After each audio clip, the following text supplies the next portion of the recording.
Quarters போகலாமா லூசியானாவில். So நாங்கள் hours ரைடிங்கில் உங்களுக்கெல்லாம் போகலாம் வாங்க. Was a slave exchange and auction house. It said Andrew Jackson and the Pirates won the Battle of New Orleans in the office of the fair. You have a stop sign. I don't.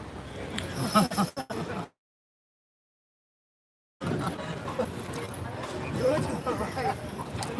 You look to the right. You have the St. Louis Cathedral at Jackson Square.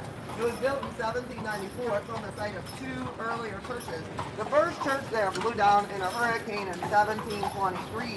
The second one burnt down in a big fire on Good Friday, 1788. That fire destroyed most of the city. 806 out of 1,100 built it down, and it died outside of town about 6 blocks straight ahead.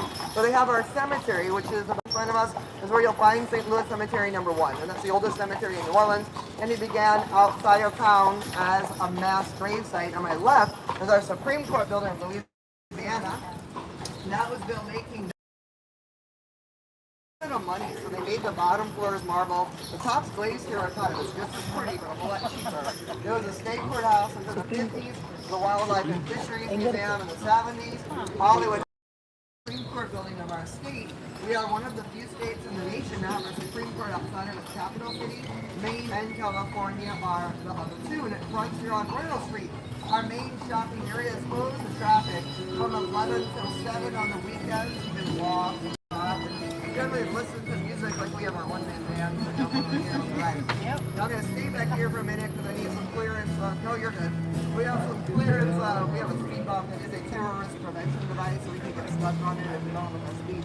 And so it has a panel that'll come up to block cars from going to Bourbon Street at night. You put in a yellow flashing on the sidewalk. We've been using this for years. And they redid the street a year ago for the Super Bowl that we hosted. And they took them all out. They put them back in New Year's Eve a year ago. But there was nothing on the sidewalk. It was replaced. They're trucking on the sidewalk around the barricade on Bourbon Street. We're going to for 3 blocks on the day on New Year's Day. And then he had a train and it was not very good. Those are terrorist attacks a year ago. And that's why you see the National Guard fleet everywhere. Now, and that's why there was such a big hullabaloo if you were in Paris today. They had a tour of the bomb on the story. So everything was shut down for 2 hours over there. On my right is Antoine, the oldest restaurant in New Orleans, dates back to 1840. This is a higher-end restaurant with a dress code that's famous for oysters Rockefeller. This so rich they made it for the richest man in America, John D. Rockefeller. Now this is Bourbon Street. What's the back side of town? So we got your nightlife. We started the county by the river. It was 4 blocks by 4 blocks. The back here you have the swamp. That's the nightlife. That was bars and music. So everybody by the river was at first everybody would sleep a little longer. They got the end over time. Ballrooms, theaters, French opera house. It went downhill when the story mill, one like this was outside the French Quarter, got shut down in 1977. That music played out in the story mill.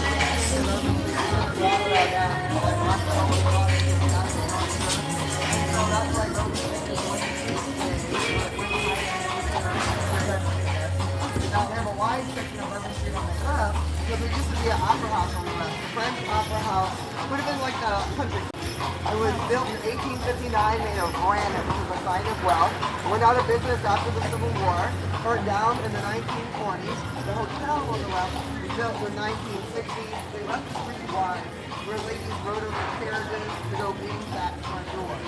Now our next block on Bourbon could have a lot of bars for drinking. The St. New Orleans invented the cocktail. All the bars would have had their own drink. On my right, for example, the tropical Isle invented the hand grenade for the World's Fair in 1984 when sour drinks were popular. And used to drink an amaretto sour. With our ship drink on those. Remember those? Or take a little bit. Well, this is a different sour. I know this is for a lot of people. Plain alcohol with sweet and sour and enjoy it. And look, so it is really sweet and sour. The flavor is really strong. Water is from the bread. Turn it up. Turn it right. There's an 8 for a restaurant.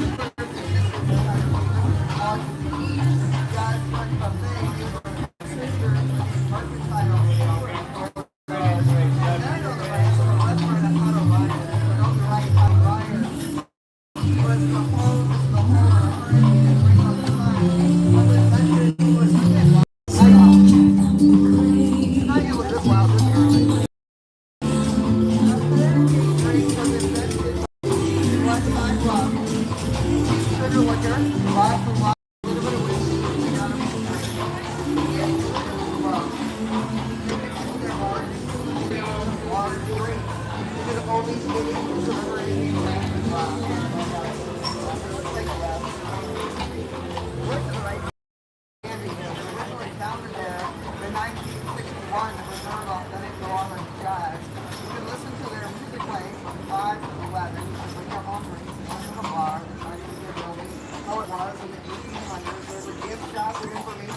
kids for the music. You can also go on the website. Like, so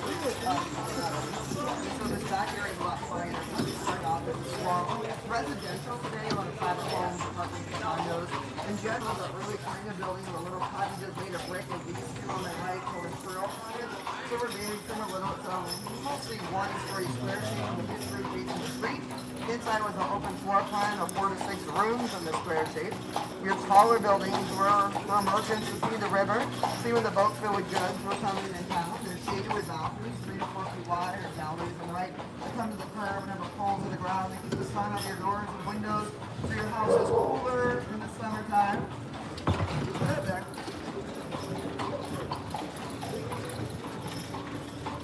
And the wooden homes coming up on the left are shotgun houses that are double, so the home on each side. The shotgun house would have been a row house made of wood, chimneys, steel, a brick steel, thick long lots everywhere, and 3 to 5 rooms in a row. That's underneath from the idea you can shoot a gun from the front door through to the back door without hitting any walls. And it is a breezeway that kept the home cooler in our hot summer months. In the French Quarter, a lot of the homeowners were wealthy and they would offset their doorways because then you had more privacy. We're going up here to Burgundy Street. If you look on the right, you can see on the back, in the back of the house on the right is a second story away from the sidewalk. And that's a camelback shotgun house. Because the city was taxing homeowners on how many stories the houses had, the tax collector could only count what was at the sidewalk. To avoid taxes, they put the second story in the back. They thought it looked like a camel's back. So it's a camelback shotgun house today. And we're going to make a right. This is Burgundy Street, Bourbon and Burgundy. Our names from the French royal families, not liquor, but liquor might seem more appropriate. We're a block away from the edge of the French Quarter, which is Rampart Street, which is named for our defensive wall that was Pentagonal in shape. On the left, we see the sign that says St. Peter Street Cemetery. Well, from the yellow house with green light was a cemetery until 1791. All of the St. Peter Street Cemetery, because that is St. Peter Street. Now, early on, the colony started by the river, so people were buried in the ground of the levee. They got busy on the river as the port grew and grew, and they would put a cemetery back here, our first organized cemetery. Got moved again because of yellow fever, which was carried by a disease carried by mosquitoes. And they didn't know it until 1900, so the government thought your body was ready to be sacred. Now, the funeral procession from the cathedral to here, and the limit completed, they would move the cemetery from inside the town to out to the end of St. Louis Street, which is now where we have St. Louis Cemetery #1, which started as a mass grave site after the city burnt down on Good Friday 7. This was our main road, the funeral road. It starts in the back of the cathedral, in a green space called St. Anthony's Garden that was a dueling ground. Men would fight over women with swords and knives and what they called honor duels. First blood won the duels. When Americans came with their guns, that's when dueling became deadly, and that road divides the French Quarter in half. With 13 blocks along the river, 6 blocks from it. It actually was a main road that went to a gate in the rampart that would let people out of town towards the north. It was kind of the train which had the major world port. So we're getting at the corner, if you look to the left, you're going to see a big white archway, which is the entrance of the park that lights up at night, that you can see from Capitan on. And that is what I call the zero ground hurricane Katrina flooding. It really didn't come in past that time. We are high ground in the French Quarter because we're built in the colonial area by the river. Behind the sign, there's some traffic. It's 4 blocks back, and that interstate over there, 4 to 5 feet of water under there. And they would have had water on this backside when it rained really hard. So how to build underground. Obviously, it's covered by grades for security where it's raised up to dry out and not let people climb in. But when they filled it in, it made a lot of land for people to buy and build houses. So merchants built tall houses. And laborers built homes. A lot of them had homes and apartments. In general, a one-story, one-unit building like the brick cottage on my right will list from $1 to $3 million. Negotiation prices are a lot lower. The whole townhouse would be $2 to $6 million, but a lot of our condos, so you can see the mailboxes on the right there. And then on the left, these are condos and townhouses too, and they're all interconnected with firewalls because there was fire danger. So if one house caught fire, the other one not. And they're pulling each other down because they're heavy in the swamp. And they're all leaning to the right, and they do turn all the doors and windows that fit everywhere, but these are all kind of wonky. Yeah. Call them the wonky doors over there. But they're old buildings too, and they need a lot of work. So a cottage like the grocery on my right would have been built from 1780 to 1830, and then townhouse production was 1830 to 1870, and then wooden houses like on the corner until about 1920. In the French Quarter, a lot of the old brick houses were made like this one on my left, called the Bricklington Post Construction. It is a soft handmade brick and rivers built to a plantation about 4 blocks to the left. You know, they're not uniform. They were handshaped by slaves, stuffed between posts of raw trees or cypress or oak. They have a rough cut mark, a hatch mark, to keep stucco on the brick rocker that protected the brick from the weather because it would break off as the year went by. You had to replace it as well. Inside your stucco is called goussoulet. There's plaster and animal hair or moss or straw. Outside is plaster and lime. To get lime, we have clamshells in the bottom of the river and the lake that are in the parking lot on the right. The that are filled up in desert. We're trying to kind of a soup when it rains when you boil the shell. You're going to get a white lime powder that you mix with your plaster to make it stiffer and moisture resistant. If you don't want a white hot, you add a pigment. A little iron will give you a piece of terracotta orange, like the pink yellow on the left.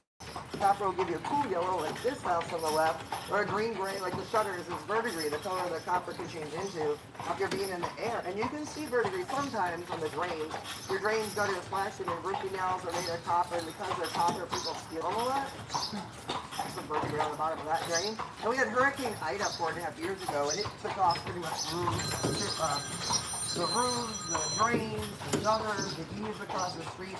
You had to get a permit to replace them. And then this house, they said they replaced their drains and somebody stole the one on the corner. So that's why it's a new drain on the corner. They're redoing this house entirely. So it's like the new on the left. They actually behind the windows you can't see through there. Corner So originally, so you can do whatever you want inside the house. You're not supposed to cover the courtyard with a roof because it never had a roof and it has to be historically accurate. But when you know people and you know people, you can do that. And so we went to the estate sale like 3 years ago. It was on the market for $899,000 and sold for about $6,000. But the new owner, I caught him one day. It had a swimming pool in the living room with a skylight just above it. And I was like, so what are y'all doing with the swimming pool? Because, you know, the swimming pool in the living room. They heard a lot of the party stories. And the doctor had said to me, well, you know, we're not allowed to have a swimming pool in the living room anymore, so we just building the house around the swimming pool. And I like to say, some change for someone. So that's what's going on there. The user of your cottage is literally an open floor plan for 4 to 6 rooms in the square shape. Now there's a lot of groceries down here on the corner, like my Casas, and they do have good delis and good restaurants. There's still a lot of locals that eat at them. Upriver on the right, Canal Street has more bars, so that's where all the business people were coming into town. So you'd stop in a bar and often have business deals cut there. But a lot of this area was populated by Italians when slavery was abolished.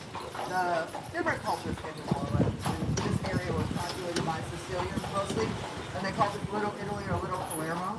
The men worked on the riverfront, the boats were docked to warehouses. Their families came over. The groceries, bars, restaurants, bakeries, and the mafia. Instead, the mafia would start in New Orleans as a gang of ruffians called the Black Man Gang, and they marked their building with a Black Man Gang.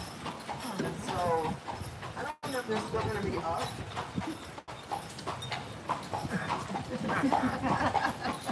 I can usually tell you why people are dressed up. Spring.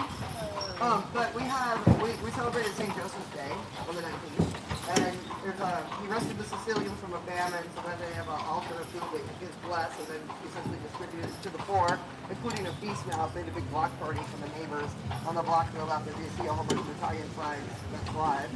And you go to the altar and get your lucky bean, the fava beans, brew the best out of the drought. And so you put it in your purse or your wallet, it brings you good luck and money all year long. Now this is Lafitte's Black Shop Bar on the corner of Urban Street. We're going to have a good Europe. Lafitte's Black Shop Bar on the right is still the oldest bar in America. It's one of the oldest buildings in New Orleans, dates back to 1772. It is dark on the inside. They only light up with gas and candles. Nobody can see in the bar. We sit up for a long to John Lafitte's pirate at the front for his smuggling operation. He out of the shutter. And they said that he lived across from it on the left, which is a townhouse now that's named for him, called Lafitte's Guest House, and they claim it was built after the pirates were here. It is a popular bar. They make a good hurricane. It's the original recipe. All your bar dishes mix with light rum. They float it with 151 oak straight. Makes it really strong. Their signature drink is the grape drink, the Voodoo Daiquiri, which is grape and flavor made with bourbon and Everclear and Strata rum. And for the record, can I do one traffic to go back from behind us? You can see how far away the rest of the bars are. Yeah. So this was one of the bars we were talking about. Nobody wanted to come this far now. Ironically, it's on their sheriff now. And told them the story about how the bartender lived up here.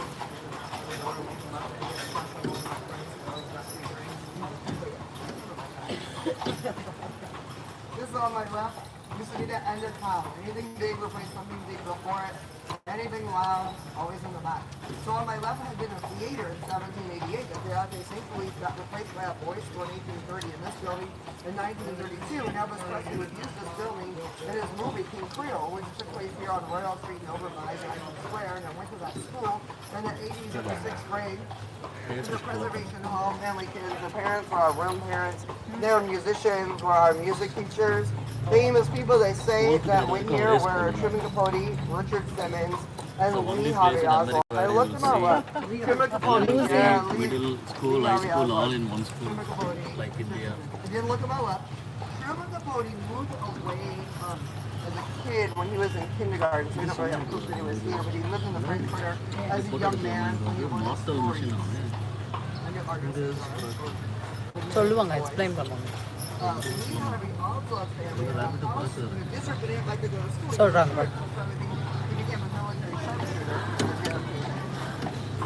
Richard Simmons grew up in the French Quarter on St. Louis Street on 1st Street.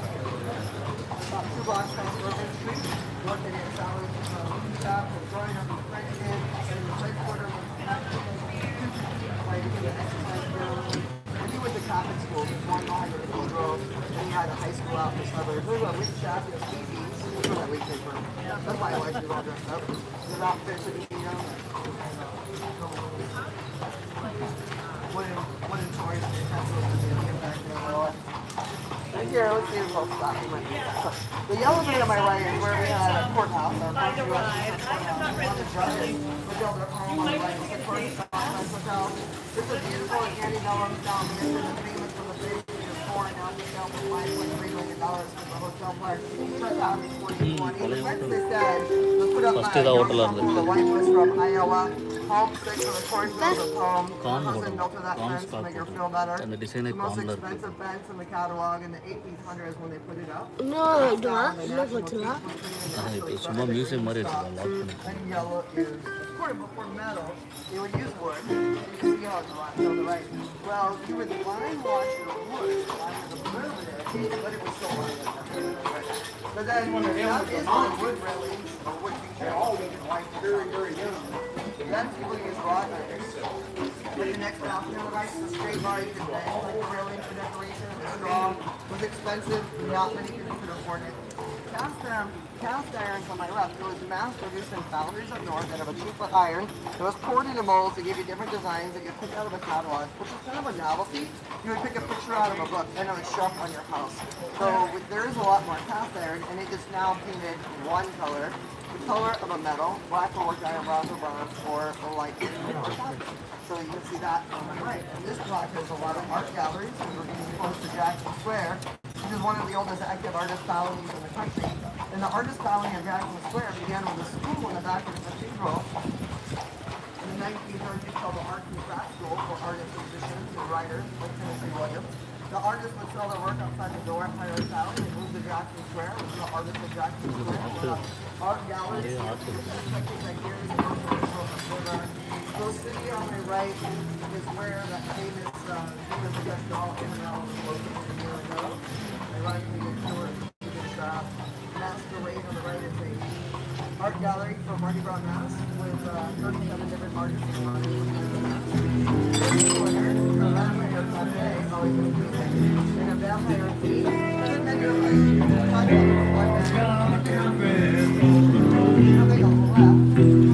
to the valley below.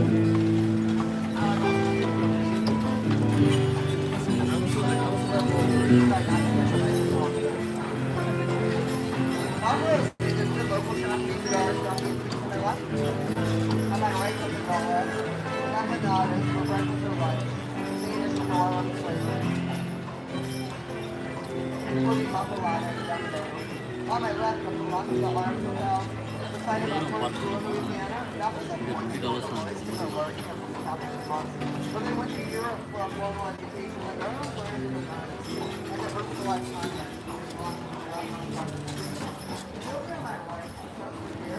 It was built to be the home of the priest that ended up being the city courthouse Nazi museum.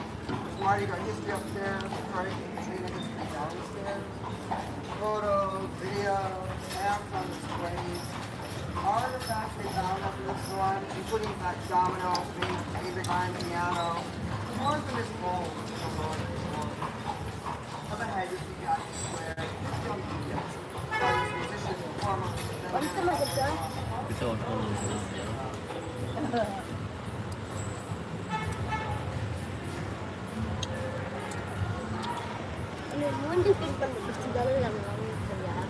ரொம்ப costly $50 வச்சு